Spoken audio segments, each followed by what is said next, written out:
রাত পোহালেই ভোট, প্রথম দফার ভোট জানিয়ে তীব্র জল্পনা চাপানুতর সবই চলছিল। অবশেষে প্রথম দফার ভোটের মানে তার উত্তাপে কিন্তু ফুটছে বাংলা, আর একই সাথে কিন্তু পারদ চড়াচ্ছে আবহাওয়া। মানে গত কয়েকদিন ধরেই কিন্তু দক্ষিণবঙ্গের নানা প্রান্তে, মানে দক্ষিণবঙ্গের আপনি কলকাতা দেখুন বা কলকাতার আশপাশের জেলা দেখুন, পশ্চিমাঞ্চল দেখুন, সর্বত্রই কিন্তু তীব্র দাবদাহের একটা ছবি দেখা যাচ্ছিল। অন্যদিকে দক্ষিণবঙ্গের পাশাপাশি কিন্তু উত্তরবঙ্গেও কিন্তু আবহাওয়ার যে পারদ সেটার গ্রাফ সেটা কিন্তু ক্রমশ চড়েছে। এইবার যে আপডেট আবহাওয়া দপ্তর থেকে আসছে তা কিন্তু একেবারে একটা অন্য কথা বলছে। মানে দুই বঙ্গে কিন্তু এই ভোটের এই সপ্তাহটায় একেবারে যেন দুই রকম আবহাওয়া থাকবে। আজ সবটা নেই হাওয়া মোড়কে আপনাদের সঙ্গে আমি রয়েছি জয়দীপ। আলিপুর আবহাওয়া দপ্তর যা জানাচ্ছে, আগামী কয়েকদিন কিন্তু দক্ষিণবঙ্গের জেলাগুলো কিন্তু এই দাবদাহের হাত থেকে নিস্তার পাচ্ছে না। উল্টে গরম কিন্তু উত্তরোত্তর বাড়বে পশ্চিমের জেলাগুলোতে। ইতিমধ্যেই আমরা দেখেছি, আগের আপডেটে আপনাদের জানিয়েছি যে পশ্চিমাঞ্চলের যে জেলাগুলো রয়েছে, যেরকম বাঁকুড়া, পুরুলিয়া, পশ্চিম বর্ধমান, এই সমস্ত জেলার একাধিক প্রান্তে কিন্তু 40 ডিগ্রি সেলসিয়াসের ওপরে চলে গেছে তাপমাত্রা।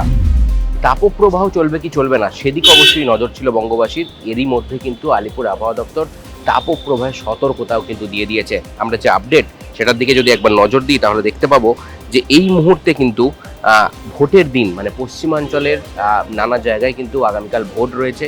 এই ভোটের দিন কিন্তু তাপপ্রবাহের সতর্কতা থাকছে। বাঁকুড়া, পশ্চিম বর্ধমান এবং বীরভূমে কিন্তু এই তিনটে জেলায়, পার্টিকুলারলি এই তিনটে জেলায় কিন্তু তাপপ্রবাহের সতর্কতা থাকছে। তবে বাকি অংশগুলো, মানে বাকি যে জেলাগুলো রয়েছে দক্ষিণবঙ্গের, সেখানে যে একদম দাবদাহ থাকবে না, গরম থাকবে না এরকমটা নয়। কলকাতার সর্বোচ্চ তাপমাত্রা গত কয়েকদিনই কিন্তু 34, 35, 36 তার ওপরে চলে যাচ্ছে। একই সাথে কিন্তু সর্বনিম্ন তাপমাত্রার যে গ্রাফ সেটাও 23, 24, 25, 26 ডিগ্রি সেলসিয়াসের ওপরে কিন্তু ক্রমাগত উঠতে থাকছে। এবং জলীয় বাষ্পের পরিমাণ ক্রমাগত বৃদ্ধি পাওয়ায় কিন্তু ভ্যাপসা যে গরম সেই ছবিটা কিন্তু লক্ষ্য করা যাচ্ছিল। এই ছবিটা আপাতত কিন্তু বদলাচ্ছে না। নতুন করে কালবৈশাখীর পূর্বাভাস দক্ষিণবঙ্গে নেই। এবার আপনাদের যেটা বলছিলাম শুরুতেই, যে উত্তরবঙ্গের ক্ষেত্রে কিন্তু খেলাটা একটু অন্যরকম, মানে আবহাওয়া সেখানে কিন্তু একটু অন্য মেজাজে রয়েছে। সপ্তাহান্তে থেকেই কিন্তু উত্তরবঙ্গের নানা জায়গায় কিন্তু বৃষ্টির পূর্বাভাস, মানে দুর্যোগের একটা পূর্বাভাস কিন্তু দিচ্ছে। আমরা যে আপডেট দেখতে পাচ্ছি তাতে দেখা যাচ্ছে শনি ও রবিবার উত্তরবঙ্গে কিন্তু ভারী বৃষ্টির কমলা সতর্কতা জারি করা হয়েছে। কাল ভোটের দিন কিন্তু উত্তরবঙ্গে ঝড় বৃষ্টির একটা হলুদ সতর্কতা থাকছে। তবে উত্তরবঙ্গের পাশাপাশি কিন্তু দক্ষিণবঙ্গেও কিন্তু সপ্তাহ শেষে, মানে রবিবার থেকে পরিস্থিতি কিছুটা বদলাতে পারে, হাওয়া কিছুটা মনোরম হতে পারে। তার কারণ হচ্ছে যে আংশিকভাবে কিছু কিছু পকেটে কিন্তু বৃষ্টির দেখা মিলতে পারে।